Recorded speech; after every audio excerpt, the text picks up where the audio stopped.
الحمد لله رب العالمين، والصلاة والسلام على سيد الأنبياء والمرسلين. أما بعد، فأعوذ بالله من الشيطان الرجيم. بسم الله الرحمن الرحيم. قال الله تبارك وتعالى في القرآن المجيد والفرقان الحميد: إن الله وملائكته يصلون على النبي يا أيها الذين آمنوا صلوا عليه وسلموا تسليما. اللهم صل على سيدنا ومولانا محمد وبارك وسلم عليه.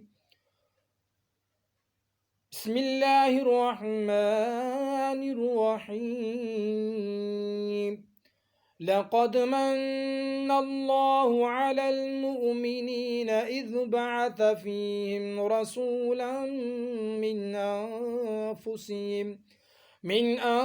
أنفسهم يتلو عليهم آياته ويزكيهم ويعلمهم الكتاب والحكمة وإن كانوا من قبل لفي ضلال مبين.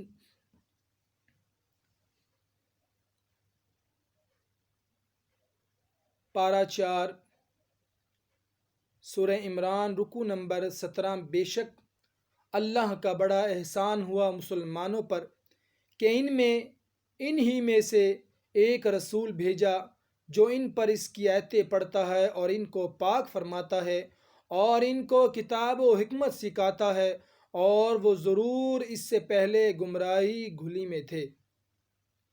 کھلی گمراہی میں تھے۔ یہ آیت کریمہ بھی حضور علیہ السلام کھلی ہوئی نعمت ہے، کیونکہ خدائے قدوس نے انسان کو اس قدر نعمتیں عطا فرمائی ہیں کہ ان کا شمار بھی انسان نہیں کر سکتا، اور ہر نعمت ایسی قیمتی ہے کہ دنیا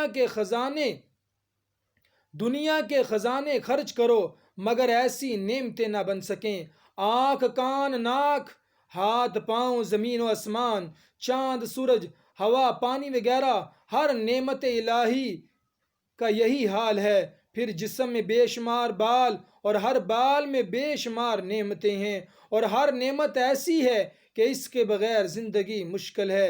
لیکن قرآن مجید میں ان نعمتوں کا جگہ جگہ ذکر تو فرمایا، مگر اس طریقہ سے احسان جتا کر ذکر نہ فرمایا کہ مسلمانوں، تم کو ہاتھ، پاؤں یا چاند، سورج یا زمین و آسمان، پانی، ہوا دیے، تم پر احسان کیے، مگر کلمہ مومن فرمایا یعنی احسان جتایا تو صرف اس نعمت کا کہ ہم نے مسلمانوں پر بے شک احسان فرمایا کہ اس کو اپنا پیارا محبوب دے دیا ان کے ہدایت کے لیے، جس سے معلوم ہوا کہ حضور نبی کریم صلی اللہ تعالی وسلم کی تشریف آوری تمام نعمتوں سے بڑی نعمت ہے۔ اس کی 3 وجہ ہے۔ اول تو یہ ہے کہ دنیا میں ہر چیز کسی کو دے دی جاتی ہے مگر محبوب نہیں دیا جاتا۔ شاعر کہتا ہے: نینا میں جو ان بسوں تو میں نینا چھاپ ہی لوں، نہ میں دیکھوں اور کو نہ تمہیں دیکھوں۔ حضور علیہ السلام کا معراج میں جانا تعجب نہیں ہے، محبوب بلائے ہی جاتے ہیں۔ ہاں، وہاں سے واپس آنا تعجب ہے کہ محبوب دوبارہ مخلوق کو دے دیے گئے۔ کیا خوب کہا: انداز حسینوں کو سکھائے نہیں جاتے، امی لکی ہوں وہ پڑھائے نہیں جاتے، ہر ایک کا حصہ نہیں دیدار کسی کا، بجہل کو محبوب دکھائے نہیں جاتے۔ دوسری وجہ یہ ہے کہ دنیا اور دنیا کی ساری نعمتیں حضور علیہ السلام کے صدقہ میں ہے۔ حضور فرماتے ہیں، حدیث قدسی ہے: لو لاکھ لو لاک لما خلقت الافلاک، یعنی اگر آپ نہ ہوتے تو ہم اس آسمانوں کو پیدا نہ کرتے۔ یہ حدیث سے معنی صحیح ہے۔ دیکھو موضوعات کبیرے مولا علی قاری، تو یہ ساری نعمتیں ایک انہی کے دم سے ہیں، تمام دنیا بر آتی ہے اور حضور نبی کریم صلی اللہ تعالی وسلم اس کے دلہا ہیں۔ ہے جہاں میں چن کی چمک دمک، ہے چمن میں جن کی چہل پہل، وہی ایک مدینہ کے چاند ہے، سب انہی کے دم کی بہار ہے۔ تیسری وجہ یہ ہے کہ تمام نعمتیں صرف زندگی میں فائدہ پہنچاتی ہیں۔ جہاں آنکھ بند ہوئی تو تمام رشتے لوٹ گئے، مال اوروں کا ہو گیا، ہاتھ پاؤں اور سارے اعضاء جواب دے گئے۔ اگر کسی نے مہربانی کی تو فقط قبر تک، یہاں جو زندگی میں، قبر میں، حشر میں، جنت میں ہے، اور نزا کے وقت ہر جگہ کام آوے۔ اور وہ میرے مولا، عربی دلہا، جگ کے داتا، محبوب خدا صلی اللہ تعالی وسلم کی ذات کریم ہے۔ اور چوتھی وجہ یہ ہے کہ ساری نعمتیں، مال و دولت، اعضاء وغیرہ، اگر ان سے صحیح کام لیا جائے تو نعمت ہے، ورنہ سراسر زحمت۔ زبان اگر درست ہے تو زبان ہے، اگر ٹیڑھی چلے تو زبون یعنی بری چیز ہے، اگر زیادہ چلے تو زبان یعنی نقصان ہے۔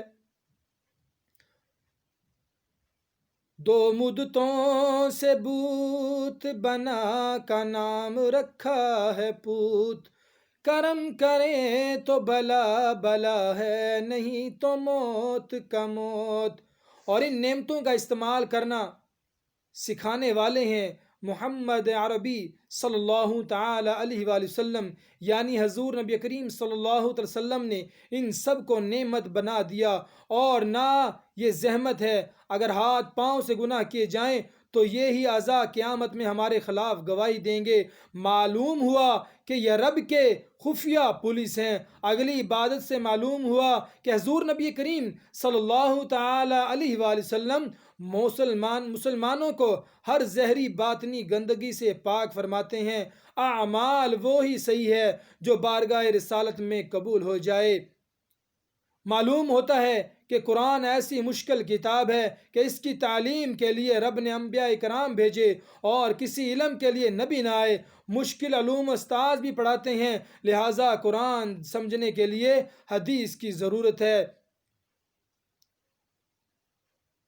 ان کا نور معلوم ہوتا ہے کہ حضور کی تعلیم ایسی مکمل ہے کہ گمراہوں کی گمراہی سے نکال کر صرف مومن ہی نہیں بلکہ مومن گر بنا دیتی ہے۔ اس تعلیم سے کوئی تصدیق، کوئی صدیق، کوئی فاروق ہوئے، اور کسی استاذ کی تعلیم ایسی مکمل نہیں۔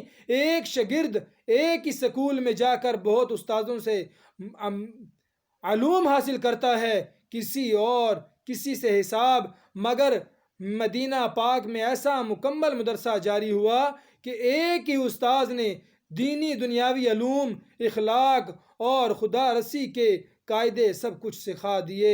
سبحان اللہ و تعالی، آمین بجاہ النبی الامین صلی اللہ تعالی علیہ وآلہ وسلم۔